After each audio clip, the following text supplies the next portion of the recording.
একটা ভাই কমেন্ট করছে, গরিব অটোরিকশাওয়ালার কি যোগ্যতা আছে। কমেন্ট একটু পড়েন, কমেন্ট একটু দেখেন, দেখলে আপনারা বুঝতে পারবেন যে বড় ভাই যে কমেন্টটা করছে কমেন্টের উত্তরটা আপনারা দিয়ে যাবেন। যদি কোনো রকম মোটামুটি শিক্ষিত থাকেন অবশ্যই আমার কমেন্ট বক্সে কমেন্টের উত্তরটা দিয়ে যাবেন যে একটা অটোরিকশার কি যোগ্যতা আছে, সে অটোরিকশা রাস্তায় চালায়।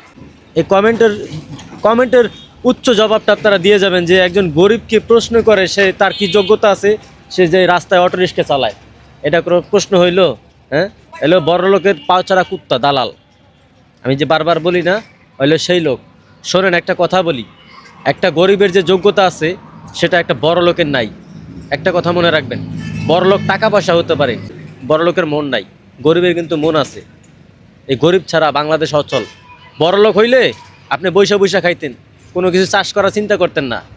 হ্যাঁ, যে গরিবরা চাষ করতেছে, আপনারা খাইতেছেন, বুঝতেছেন না, বেশি বুঝতে পারতেছেন। ফসল ফলায়, বিভিন্ন কাজ করে গরিবেরা। প্রত্যেকটা কাজের জন্য প্রত্যেকটা মানুষের সেক্টর ভাগ করা আছে।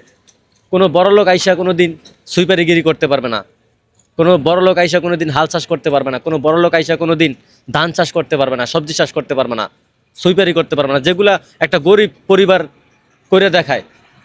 ধরেন একজন রিক্সা ড্রাইভারই, ধরেন আমি নিজে গরিব, আমি তো রিক্সা ড্রাইভার, ভ্যান ড্রাইভার, আমার তো নতুন করে দেখা কিছু নাই, ঠিক আছে?